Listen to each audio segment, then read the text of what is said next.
Allez, c'est parti, on retourne au studio La Menuiserie et on fait un update de ce studio tour et c'est toujours Rémi qui nous guide. Alors, j'ai déjà fait un studio tour à La Menuiserie, je vous invite vraiment à le regarder, il est hyper intéressant. Rémi nous parle vraiment de son métier d'ingé son, sa vision du métier, il parle pas que matos, c'est ça qui est hyper intéressant dans ce studio tour. Donc La Menuiserie, c'est un studio qui est vraiment porté sur les musiques acoustiques, les musiques jouées lors de l'enregistrement, quoi, ensemble, dans une pièce. Donc pas mal de musique classique, pas mal de musique à l'image aussi, du jazz, des musiques du monde. C'est vraiment un studio avec un catalogue vraiment excellent. On a eu assez récemment Richard Galliano, qui est vraiment un récurrent du studio, Paolo Fresu, Jean-Luc Grenne, Manu Sökström, Dan Berglund, Fanu Torasita, Olafrida, Zorro. Je vous laisse évidemment une liste vers le site pour voir toutes les références du studio. Ça fait partie de ces studios qui comptent aujourd'hui dans ces registres-là. Et je voulais faire cet update, non pas pour redire ce qu'on a dit lors du premier studio, mais faire un update matériel. Notamment, on va parler des enceintes, mais aussi de quelques sujets qui tiennent à cœur à Rémi. Pour rappel, Rémi a travaillé avec Thomas Vintrinier de Sequenza. Moi, quand j'essayais de faire un studio tour à Sequenza et qu'on avait du mal à caler nos agendas avec Thomas m'avait recommandé Rémi, que je connaissais pas du tout, et j'ai fait ce studio tour, j'ai vraiment adoré. Et c'est ensuite que j'ai fait le studio tour chez Thomas, et ces deux personnes maintenant, elles partagent d'avoir les mêmes enceintes. En fait, Rémi, quand il a travaillé un peu avec Thomas, il a pu bosser sur les Dutch & Dutch, donc il a pu goûter un peu à ce son-là. Et les années ont passé et il a souhaité upgrader et il s'est acheté non pas 2 mais 3 enceintes Dutch & Dutch 8C, vous verrez dans la vidéo pourquoi. Donc voilà, je me suis dit que c'était l'occasion d'aller faire un petit update de ce studio pour parler des Dutch & Dutch, pourquoi Rémi les a choisis et pourquoi il les aime tant. Avant de vous laisser à ce studio tour, je vous invite à consulter mon lien affilié Thomann en description. Aujourd'hui, c'est le meilleur moyen de me soutenir et d'avoir plus de vidéos. Je vous laisse évidemment un lien vers ma boutique de matériel studio et hi-fi. C'est là que vous allez retrouver les Dutch & Dutch. Et je vous laisse enfin un lien vers mon site boringvicmastering.com pour faire appel à mes services en mastering.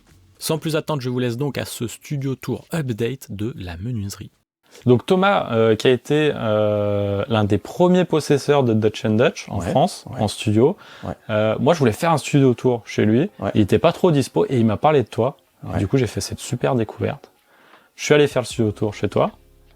T'avais pas les mêmes enceintes et maintenant... À l'époque, j'avais pas des Dutch & Dutch. Maintenant, j'ai depuis septembre, j'ai même pas une paire, j'ai 3 Dutch & Dutch 8C. Voilà. Et on peut se faire du coup un petit update. On va parler de ce qui a changé au studio. Donc il n'y a pas que les Dutch, mais là on va commencer du coup par les Dutch. Ok. Alors, donc c'est des enceintes que tu connaissais déjà? C'est des enceintes que je connaissais en ayant été faire des prises chez Thomas à Sequenza, puisqu'il les a dans sa régie de captation. Et j'avais beaucoup apprécié travailler dessus. Et j'ai eu des questionnements pour aller un peu plus loin au cours des 2 dernières années sur le travail des timbres, notamment dans le bas médium et dans le grave. Et en parlant, il m'a conseillé de me pencher un petit peu plus sur ces enceintes-là, ces modèles-là. Et puis j'ai cherché, j'ai appelé pour faire une démo, et puis ça a été assez convaincant. Et donc voilà, moi ça me permet de travailler vraiment précisément tout ce qui est résonance justement dans le bas médium, le côté solide que peut avoir un mix, surtout quand comme ici on travaille beaucoup sur des instruments acoustiques.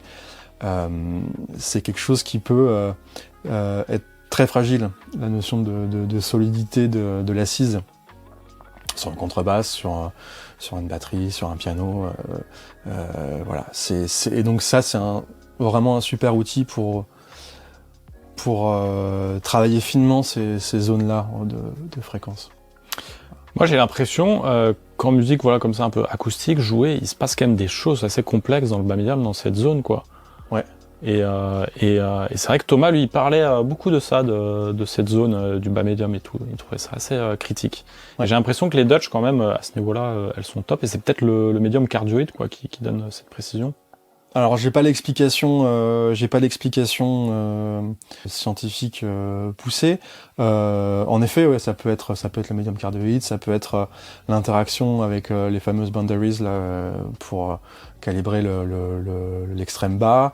Ça peut être plein de choses, mais c'est vraiment un super outil qui m'a permis d'aller plus loin en effet sur la question de cette assise de mixage en fait, et à la prise également. C'est-à-dire il y a tellement, quand on fait de la prise acoustique comme ici, il y a tellement de relations de phase entre les différents micros dans la même pièce qu'on peut très vite avoir un bas flou ou un peu gris ou un peu voilà, et du coup comme c'est l'assise de notre mix, si on n'a pas un bas cohérent et solide, c'est difficile de construire un mix serein ou un mix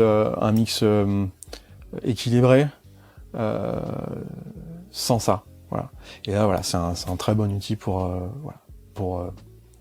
travailler cette zone-là. Et pas que d'ailleurs, hein, pas que, mais c'est vraiment l'objectif en tout cas de cet investissement.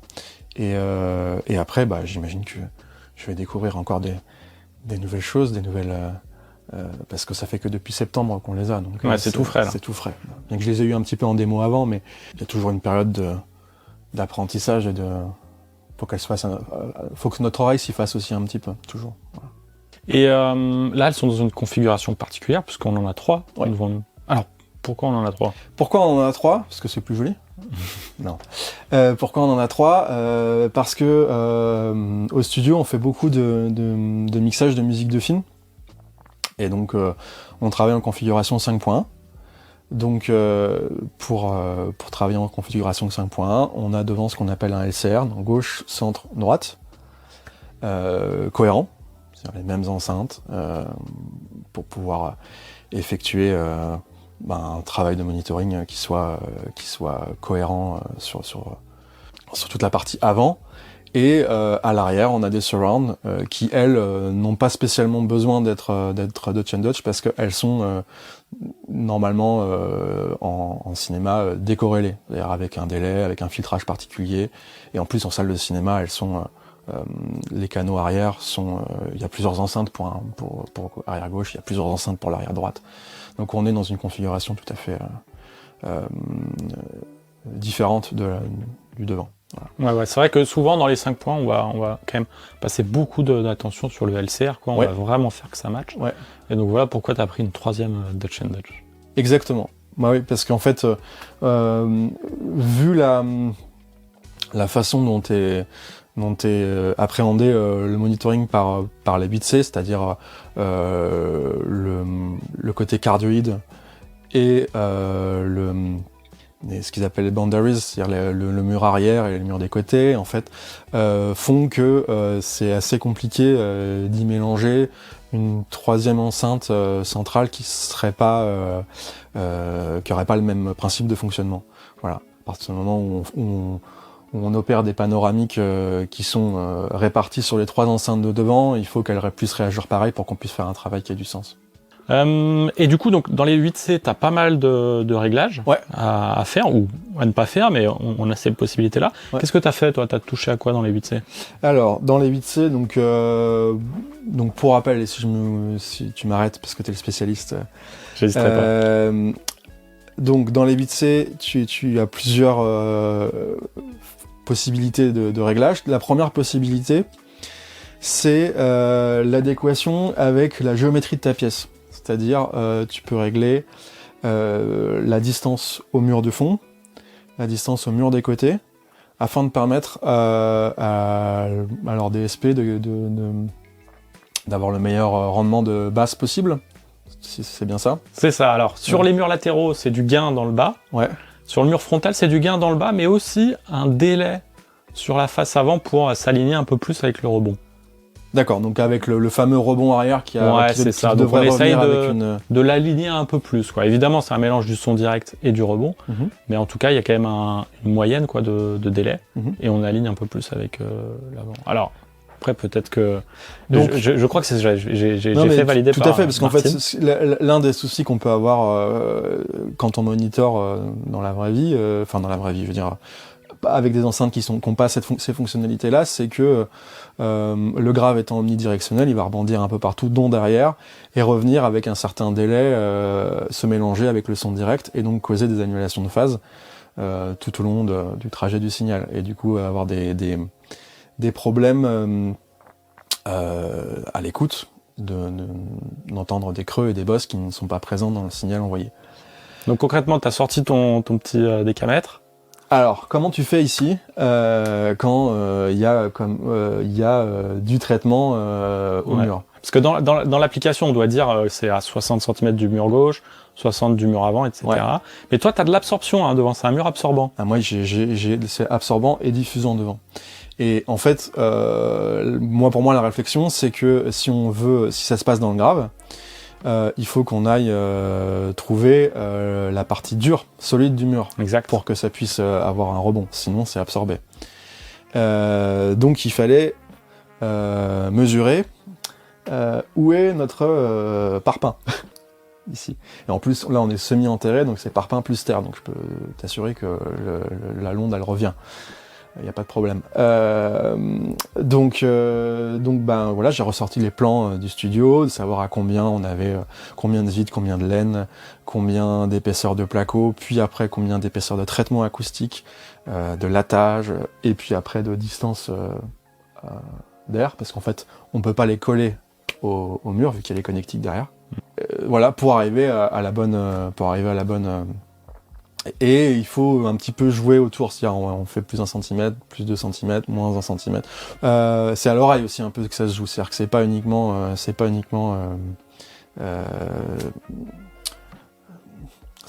au décamètre, je trouve. Ça marche. Voilà. Donc c'est la première étape. Première étape, et donc ça je l'ai fait donc pour les 3. Deuxième étape, on a un réglage avec Room EQ Wizard qui nous permet d'équaliser les enceintes. Alors c'est un peu un vaste débat de savoir qu'est-ce qu'il faut équaliser dans les enceintes, jusqu'où et comment, de quoi il faut tenir compte dans le Room EQ Wizard, parce que donc tu fais une petite mesure avec un micro. Exactement, donc t'as un micro en USB là, voilà, qui est directement relié au logiciel. Et les enceintes sont reconnues par le logiciel, tout ça fonctionne en plutôt très très bien, de manière assez automatique. Mais voilà, il te propose un filtre qui peut envoyer dans l'enceinte, qui selon lui donnerait une réponse linéaire à la position d'écoute. Enfin, la position d'écoute qui est déterminée par une mesure. Voilà, on a fait, je crois, 11 mesures. Voilà, sur ce carré-là. La méthode Dutch and Dutch. Voilà. Et alors, c'était quoi ton approche? Qu'est-ce que tu as corrigé? Qu'est-ce que tu n'as pas corrigé? Déjà, est-ce que tu t'es limité à une certaine bande de fréquence? Oui. À une certaine zone? Tout à fait. Donc plutôt le bas du spectre? Ouais. Là, pour moi, comment dire, on va jusqu'à 300-400 Hz maximum. Donc le bas jusqu'à 300-400 Hz maximum, puisqu'après en fait les différences elles sont aussi dépendantes de ta position dans l'espace. Si tu bouges un tout petit peu, tout ça, c'est vraiment beaucoup moins gênant d'avoir des toutes petites aspérités qui de toute façon sont moyennées par ta position dans l'espace. Donc voilà. Et en plus, en termes de traitement, tout ce qui se passe au-dessus est plutôt bien maîtrisé ici. Enfin, en tout cas, moi, ça me plaît. Et qui plus est, j'ai cru comprendre que l'oreille humaine, à partir de certaines fréquences, arrive à détecter le son direct et indirect. Ouais.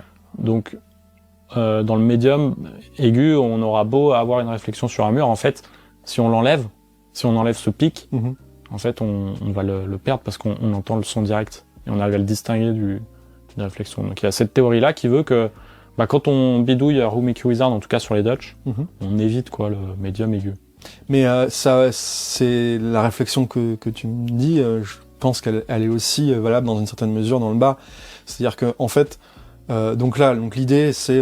Donc toi, tu as eu ces recommandations là de Room EQ Wizard, il te disait quoi faire. Toi, tu as fait quoi concrètement?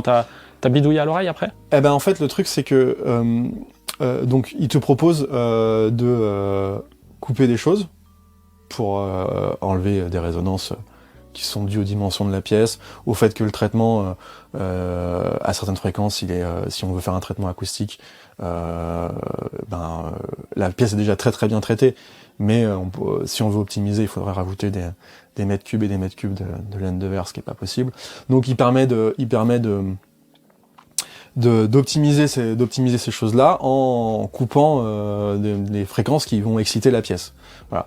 Il pourrait aussi booster des zones ou dans laquelle on va avoir au contraire des creux, mais c'est pas trop recommandé parce qu'en fait ces creux-là ils existent parce qu'il y a une interférence acoustique. Donc si on booste la zone, on va aussi booster le creux. Donc on va booster l'interférence.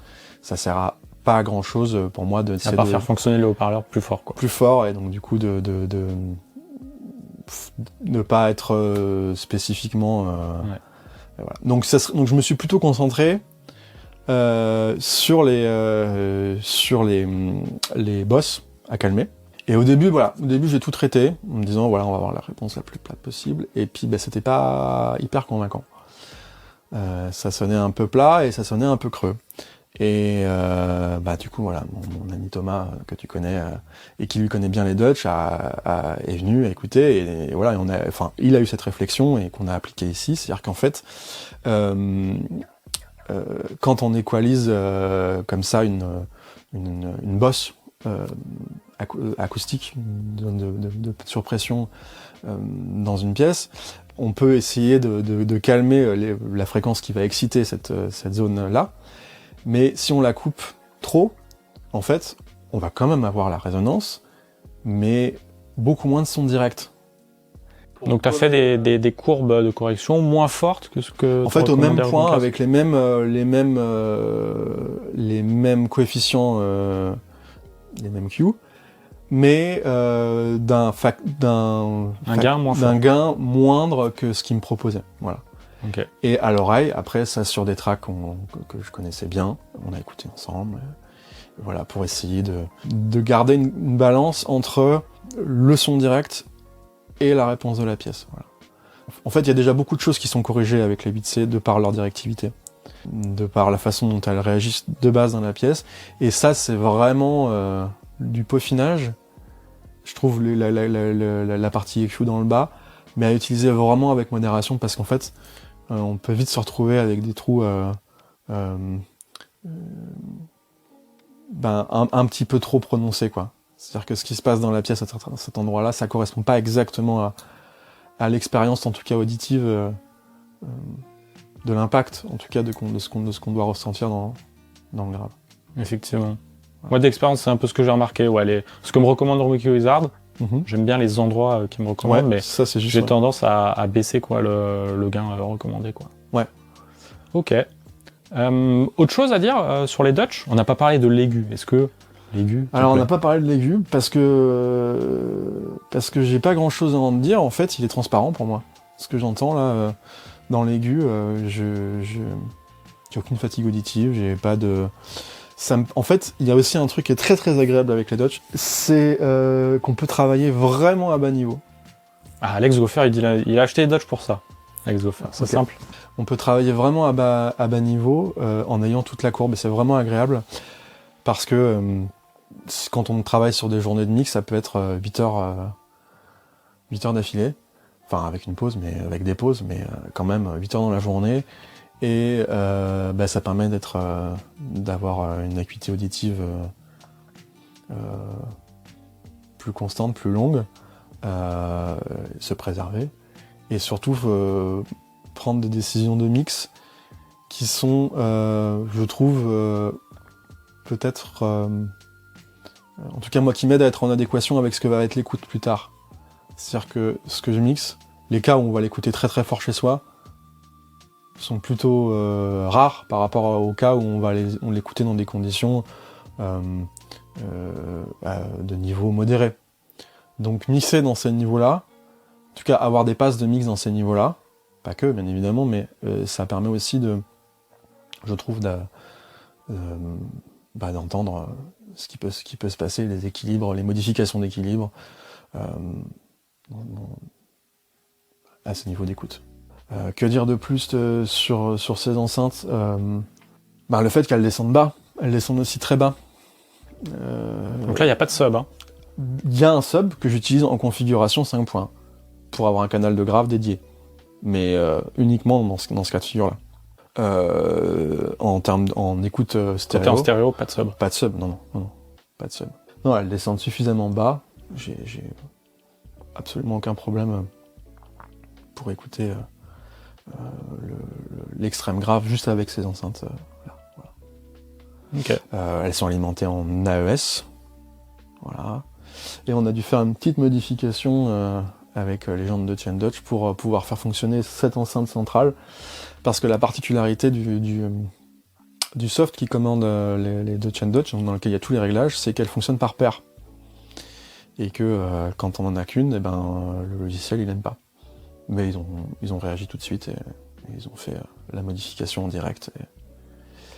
Et donc ça permet d'utiliser les 3 de concert sur les productions films, par exemple. Voilà, où on doit fournir des stems 5.1. Voilà. Très bien. Est-ce qu'on a d'autres nouveautés alors au studio ? Est-ce qu'on a d'autres nouveautés au studio ? La question c'est, je me rappelle plus exactement ce qu'il y avait à l'époque, puisque les choses changent. Alors, moi, je me souviens pas du TubeCore. Ouais. Mais peut-être qu'il y était. Je sais plus. Mais je m'en souviens pas. Donc c'est quoi ? C'est un compresseur ? C'est un compresseur de type Varimu qui est très intéressant parce que il permet d'amener de la densité en fait aux sources. Enfin, moi je m'en sers surtout pour ça, pour compresser un petit peu légèrement, mais moi je compresse pas énormément dans mes mix. Je travaille un petit peu, j'essaie de travailler justement sans trop de compression. Je l'utilise avec une compression légère, surtout en mid-side, ça permet d'ouvrir aussi un petit peu les sources.